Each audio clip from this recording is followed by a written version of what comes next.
Hello, and welcome to another edition of No Nonsense with Pamela Wallin. Well, last Sunday was Canadian Armed Forces Day, and the Prime Minister, of course, praised the brave members of the Canadian Armed Forces and thanked them for their courage and sacrifice. And then come Monday, we had another round of reporting. This is not the first time that exposed the fact that Canadian men and women are having to buy their own equipment for their own safety. Modern ballistic helmets equipped with hearing protection also doubles as a headset, rain gear, vests, belts to carry water and ammunition. Body armor isn't fitting. It's stunning to me. It's risky, it's potentially lethal, and of course, it's embarrassing when we are in the middle of a game-changing war. And we've got, I think, more than 2,000 people deployed out there in the world. So we should be equipping them, one would think. Many issues on the defense file. So we have gone to Vice Admiral Mark Norman. You know him, he joins us. He's so helpful and always offers us great insight. Fellow at the Canadian Global Affairs Institute, but just to remind you, 40 years he served in the Navy and went on to serve as Vice Chief of the Defense Staff. So welcome, Admiral Norman. Great to see you. Thank you, Senator, and it's great to be with you. And I thank you and your team for taking an ongoing and active interest in these really important issues.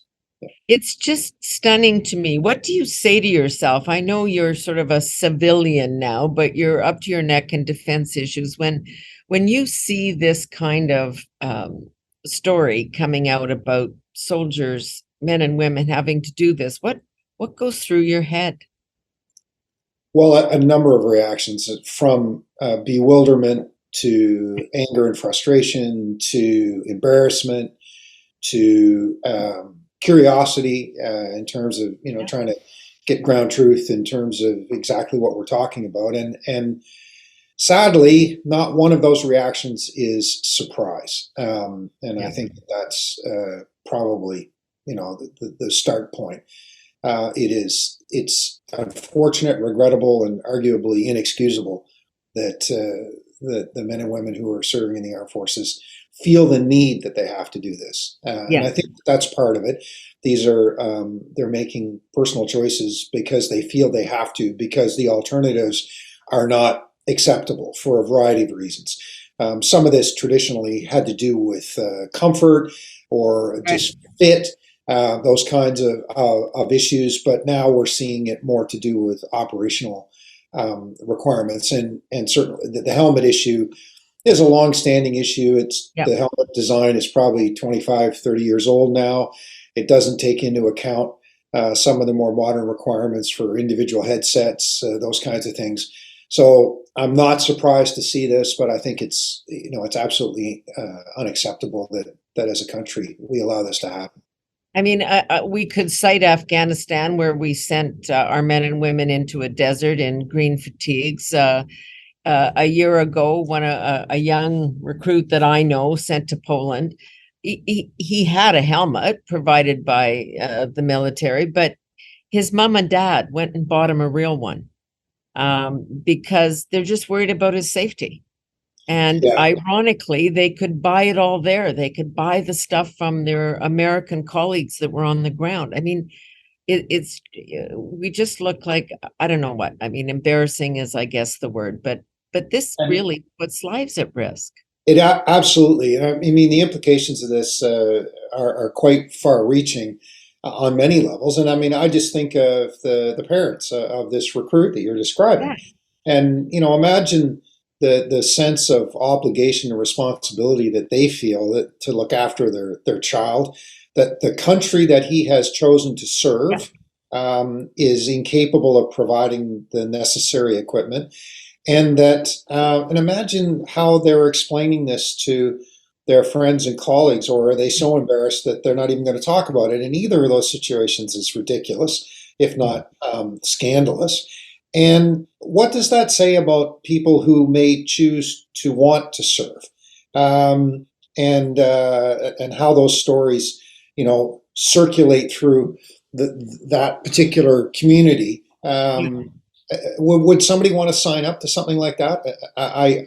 And so this is why this is a truly wicked problem that the country has got itself into. We got ourselves here, and there's a lot of reasons for it, but something But needs to happen.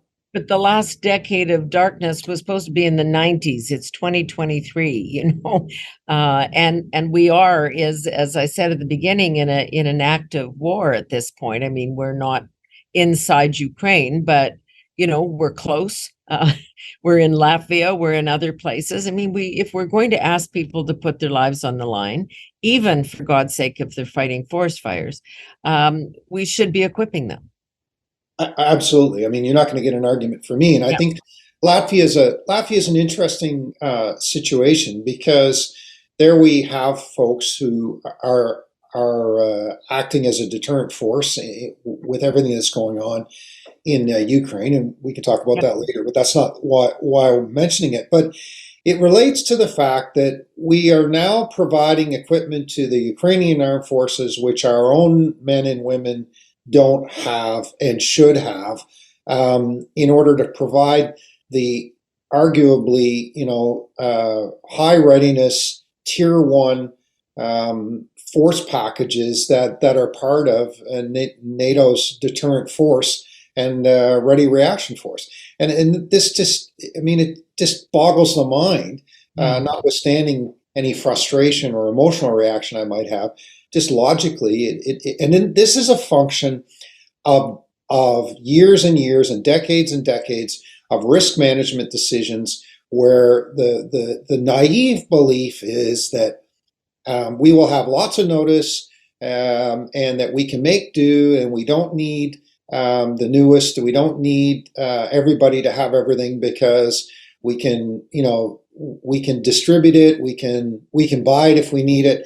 We'll have time to go to Walmart next time war is declared. Exactly. Yeah. These are naive and irresponsible approaches to significant national security issues. And, this kind of thinking has to change. I read such an interesting comment this week that the United States now spends more on servicing debt than on national defense. Now that's counterintuitive in the US because the one thing they do spend money on is defense, so that they've allowed their debt to spiral the way they have. But I'm assuming it would be the same here because we've never spent enough on defense, and our debt servicing is really skyrocketing as well. This makes it even more difficult to imagine that the kind of spending that we need will ever happen. Yeah, I think that's a really good takeaway. And you could have a whole podcast with somebody else talking about the economic implications of all of this. But I think from a national security perspective, you've hit on a couple of really important issues. And one of them is the flexibility in the fiscal framework in order to spend in general. And when the largest portion of your, if people were thinking about this from their own personal budgets, when the largest portion of your budget is going to debt servicing, it doesn't give you a lot of flexibility. And defense has always historically been in Canada a discretionary activity. And therefore, as you pointed out in your question, it then becomes relatively easy for governments, plural, to make a decision that there are other priorities. And we saw the Prime Minister make a statement to this effect a couple of months ago when the whole 2% issue was back on the front burner, and there was a Washington Post article referring to a comment that he had made, and he was backpedaling his way out of the comment and basically suggesting that there are other priorities, and he's not wrong, but that's not the point. And national defense should not be a discretionary activity, and it's only been a discretionary activity because of the great fortune of our geography and our geostrategic positioning. And we're finding, as you well know, we're seeing now that that we're not as isolated from what goes on the other side of the world as we once were, um, and that there are real issues that are affecting us, perhaps not physically, but in terms of our way of life and the way which we would like to live our lives on a go forward basis, are they're being directly affected by things that are going on the other side of the world. I mean, the balloons, the spy balloons come over our territory, and we're still waiting for Americans to shoot them down. I mean, it it took them a few days too, but it was kind of a tiny example of, you say, our the good fortune of geography, that the Americans have always had our back on defense issues and would be there, and even when we've kind of let them down on the NORAD side. Yeah, and this is, there's two arguments. There's one camp that will argue that they will always do that, and therefore Yep. it's foolish of us to spend, because A, it will never be enough, and B, the Americans are always going to look after us anyway. And then there's another argument, obviously the one I subscribe to, which is that we have responsibilities and obligations. This is a shared continent, and that we need to behave in a responsible fashion, and we're not. We're basically freeloaders, or if we're not freeloaders, we're cheap loaders in terms of the fact that we pay the absolute minimum necessary. And I've made public reference to the whole notion of defense minimalism as a construct in Canada. There's lots of reasons for it, but the bottom line is that our allies are getting tired of us, and this is why we're not being included in important conversations. This is why we don't have the degree of influence in other activities that we thought we might. I mean, trade and security are directly related for a variety of reasons, not just the fact that the expectations of your partners affects their mindset when they're talking about important issues. So if they see us freeloading on one thing, they're less inclined to be supportive of whatever we're trying to pursue on another issue. I mean, it's Well, just and common sense. when you see our government, even in the words of David Johnson, not taking the Chinese breach of security and influence on elections, not taking that file seriously over a couple of years. I mean, we're supposed to be part of the Five Eyes groups. They're going to sit back and say, if they're so vulnerable on that front, maybe they shouldn't be at the table. Yeah, those are legitimate concerns, and I agree completely. And the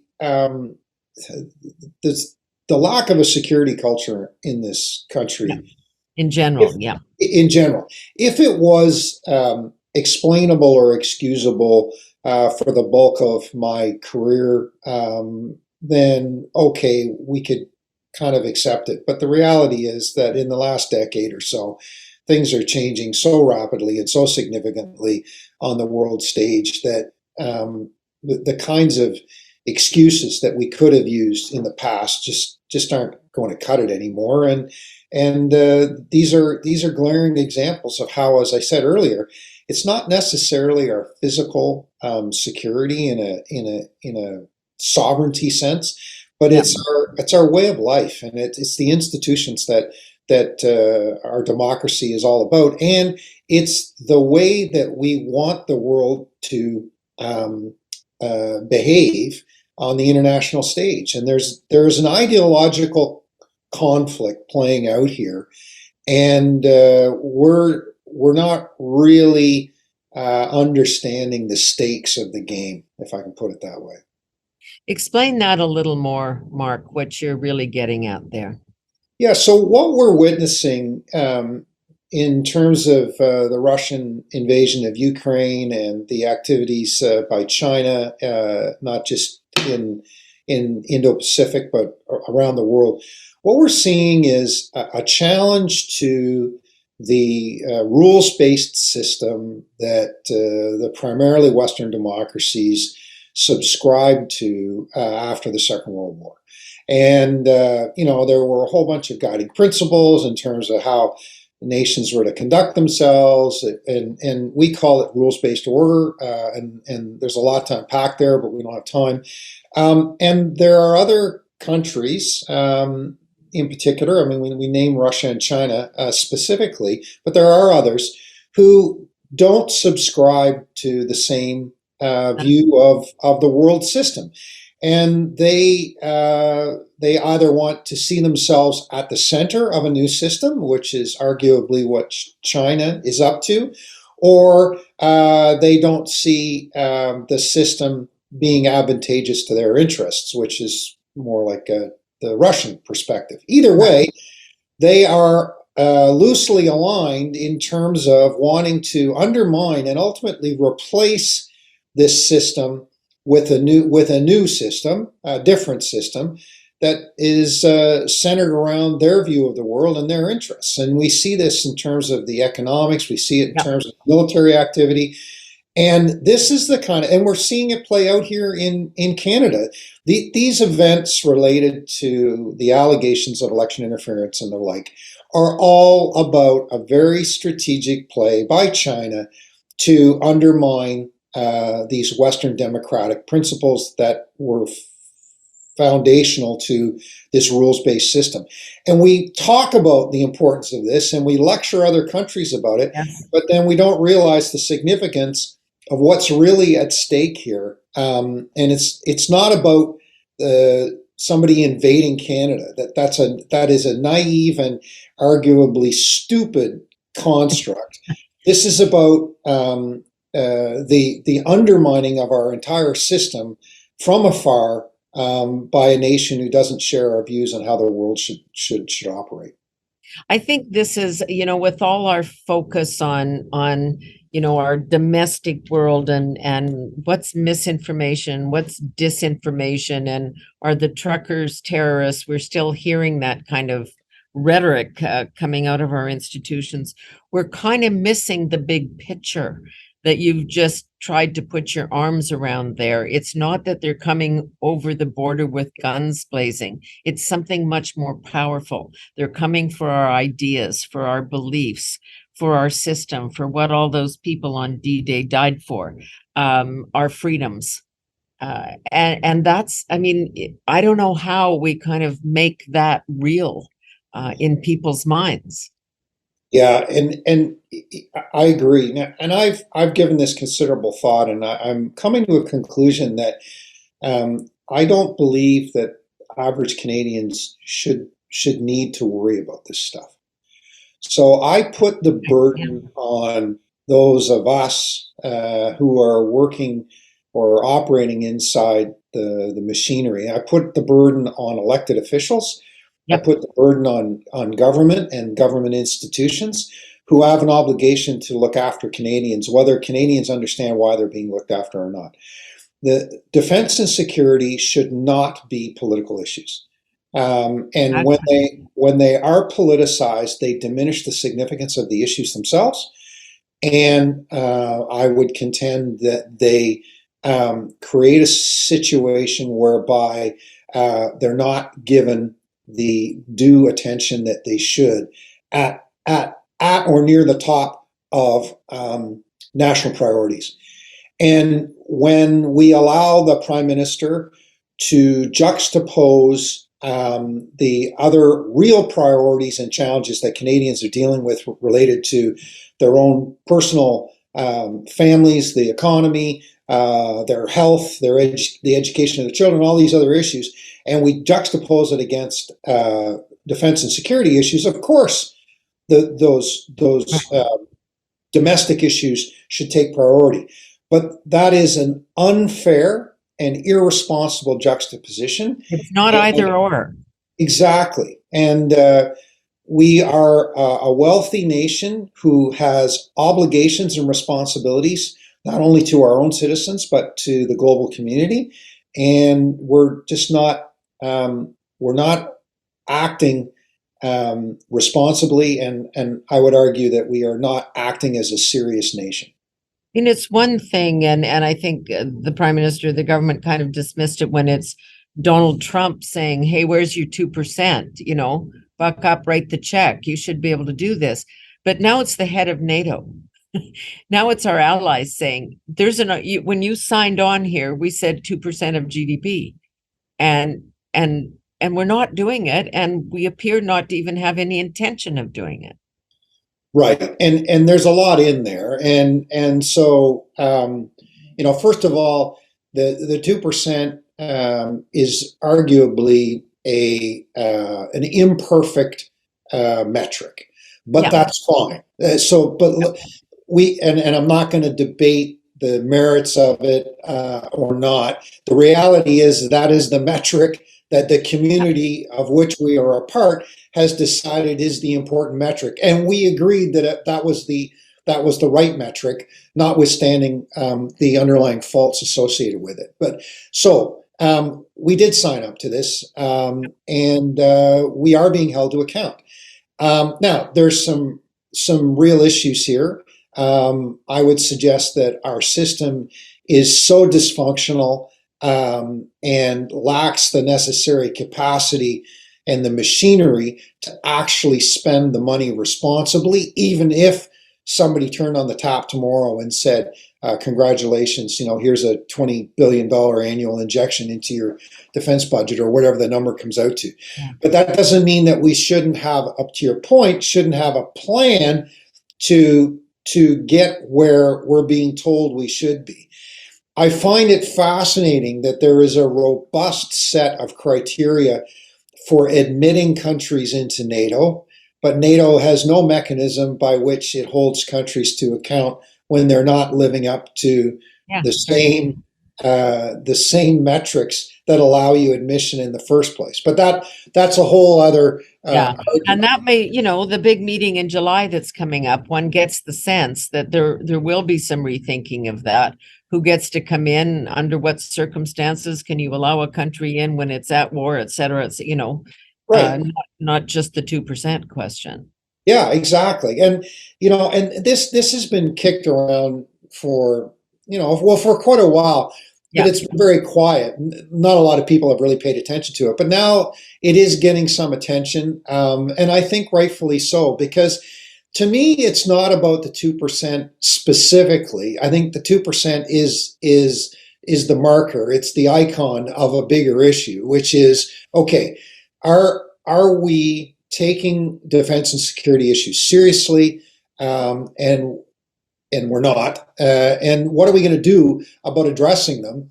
And what are the signals that we're sending to our allies if we're not taking them seriously? And so we need to grow up, to be blunt. And I think that we tend to be very good at talking ourselves out of these things, as opposed to actually talking about the thing itself.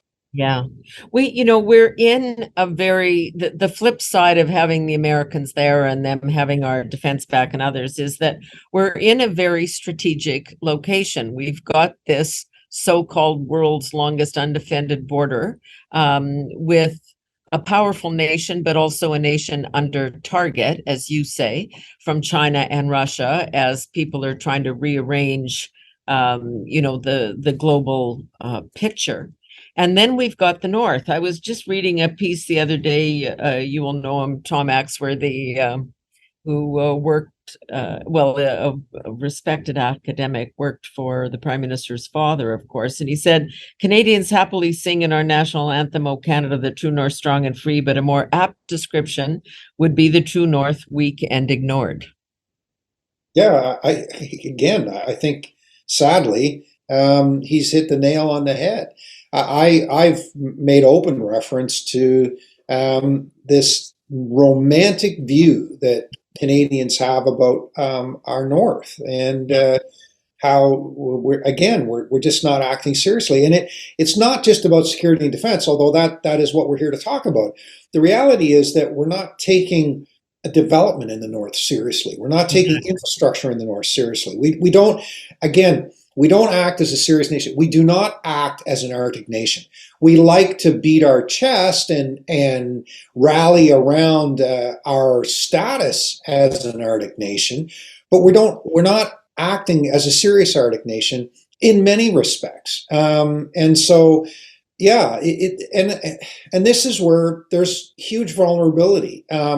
There's vulnerability from an environmental perspective. There's vulnerability from the perspective of Russia, overflight missiles, submarines, all those kinds of things. They're piercing the airspace every day, 5 times a week. Exactly. Yeah, and there's vulnerability, and increasingly related to China, who has ambitions, beyond the Indo-Pacific region, and they see the Arctic as a vital strategic region, and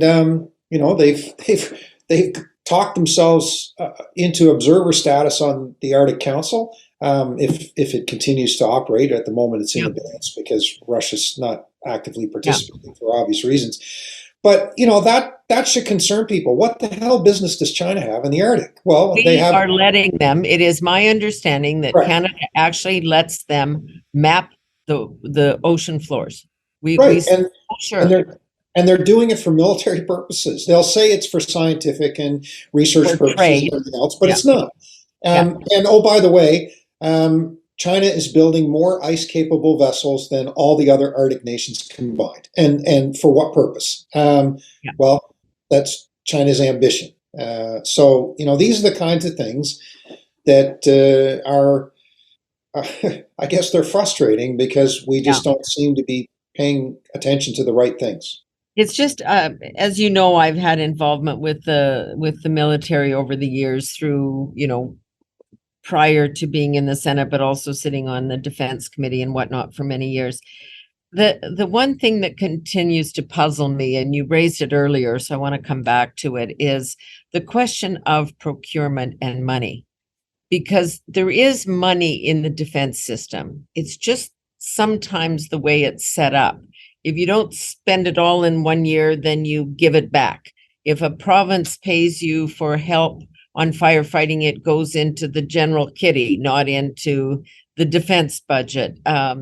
It doesn't really, government accounting, take into account the way a military needs to spend. It might take you 20 years to get new planes or new ships, and the system can't adapt or adjust to that. Is there any fixing that?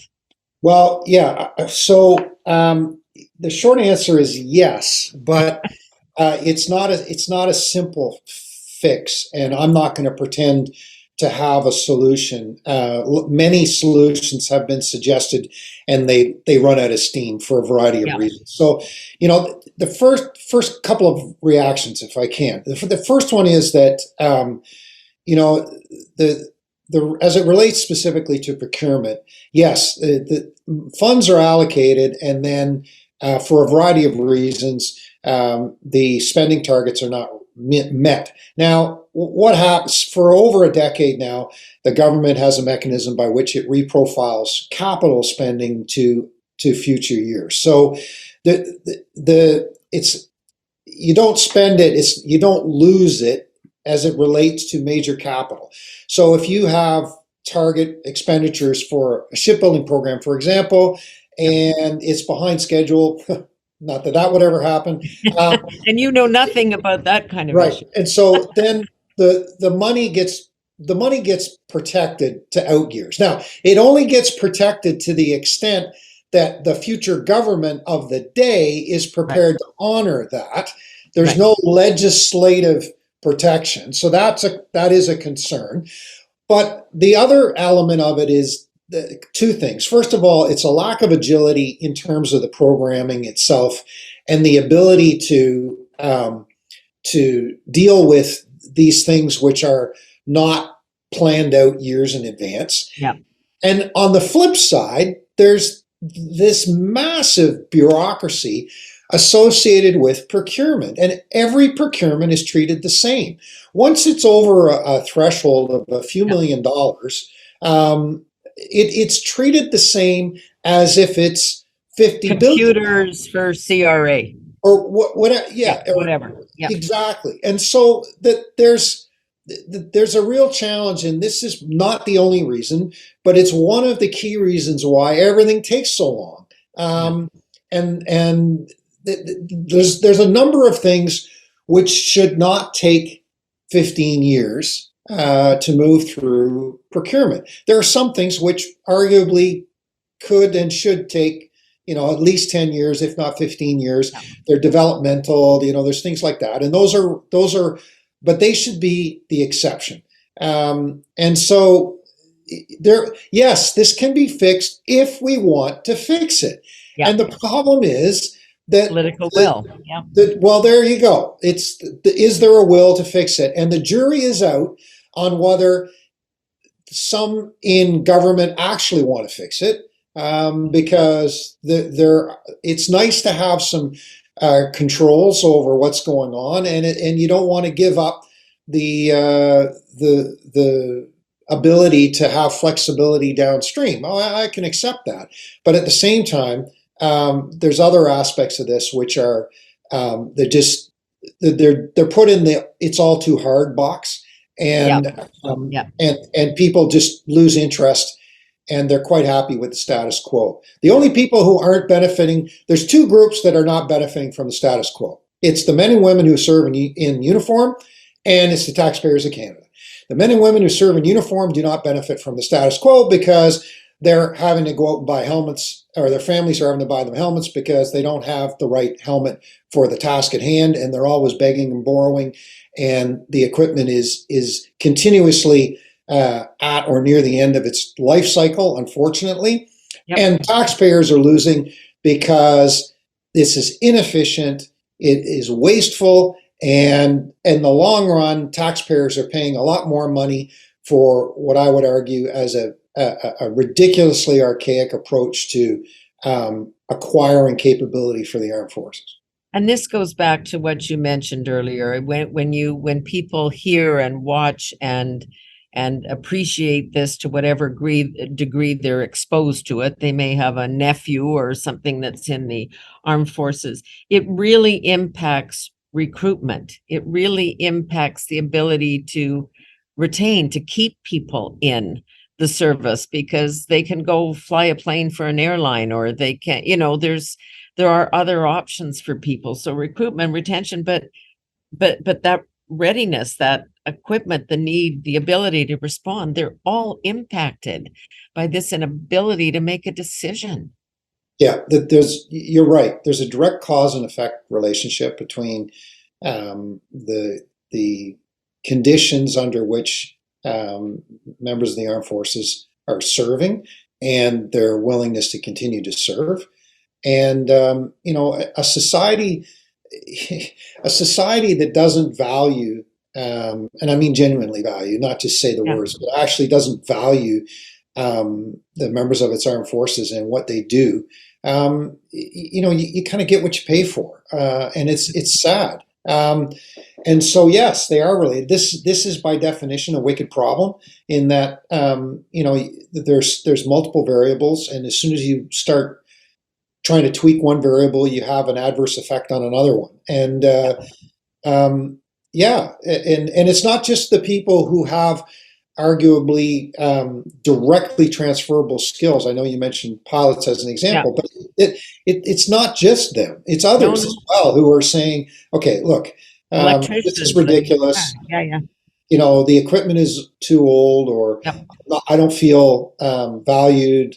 And there's direct tangible impacts to this, material impacts in terms of the state of readiness of the armed forces, and there's also the less fungible aspects of the culture and how people are perceiving their worth beyond just the availability or capability of the equipment and that kind of stuff. I said to somebody the other day, we were just having a casual conversation, and I said, it's hard when people are looking at this, and it's not that the problem isn't serious. It most certainly is. But if every, buddy that went to college got drunk and did something inappropriate, and we and we continue to punish the leadership and the senior people in the military, that kind of thing is also a double-edged sword. It says to young women, okay, they're taking this seriously, and on the other side, it's saying you'll never get up the food chain if you had a bad night. Like, we really do have to kind of wrestle these issues about if men and women are going to put their lives on the line and go and be prepared to die and fight for their country, they're probably not choir boys or choir girls in that sense. So we need to be more realistic about what the military is and what it should be. Yeah, there's a lot in there, and I Yeah, think I know I got carried away, but no, but I understand the gist of what you're saying, and yeah, I think we've discussed this before. I think from a cultural and institutional perspective, the organization is at, or you could argue it's beyond the tipping point, and it's actually moving in the right direction. And there's lots of opinion. Everybody has a view. Everybody has a story, and I'm not diminishing any of that. It was an important moment for all the right reasons that the institution was held to account, and and the leadership is doing exactly the right things to get there. Okay, so let's just park that for the moment. I think what I find interesting as I was listening to your remarks is, and I think there's an element of truth to this, is that, and we see this in society. It's the notion of defect free. yeah, And again, I'm not condoning, I'm not advocating, I'm not apologizing.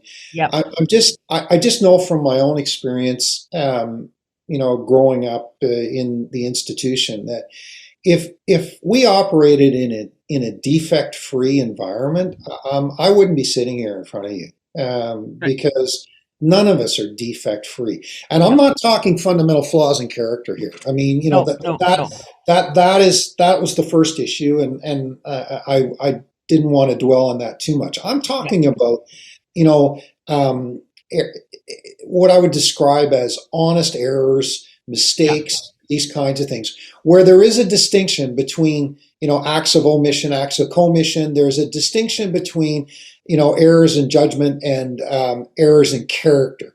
And so, and we, well, we're pretty hypocritical in broader society too, as it we relates to really this are. stuff. I mean, yeah, that's the whole point. I think that's what perfection is now the enemy of the good. It actually really is.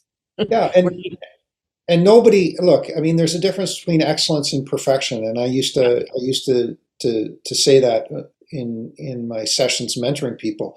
One is an idealistic utopian goal, and the other one is reality. Excellence is all about doing the best you can in the circumstances, and perfection is a flawed construct. But what we've got now is we've got a society that is truly, I think, not only, they're conflicted over this because they're seeing it play out. We're allowing people to get away with stuff at the highest levels that arguably just yeah, doesn't pass the common sense test. I mean, most people wouldn't allow that to happen in their own lives, but we're allowing it to happen, or there's technicalities or whatever the case may be. And then on the other extreme, to your point, things are being blown out of proportion, and people are being ruined as a result of it. And yeah, I don't know where the balance point is, but what I yeah, can say is that I think the institution is moving in the right direction. I am concerned. Like you. I mean, I still have contacts as friends still serving, yeah, and there is a concern. There's goodness and there's not so goodness, and I'm not sure where the balance point is going to be going forward. But back to your previous comment, as long as people are not seeing value or worth in serving, and they're looking at archaic equipment and they're looking at parents having to buy protective equipment or whatever the story is in their own community, guess what? It's going to be a hard sell, and let's forget the fact that it takes 18 months to get through a recruiting process because it's completely broken. Thank you for putting all of that in context, because I was sort of struggling with how to do it. But these are people who are, as I say, like, they're tough. If you don't sign up for the military because you think you want an easy gig, this is, you've got to be prepared to really put your life on the line. We don't think about it a lot. But to put it bluntly, kind of wrap this up, being tough doesn't mean you have to be an asshole. Exactly. To be quite crude about it. Believe me, that is true in politics and everywhere else in the world. And that's unfortunately where the institution found itself, and with people who thought that they were bigger than the institution, and there is a toughness, and this is why issues around what people look like or how they choose. Are those really measures of toughness? And I think the institution has said no.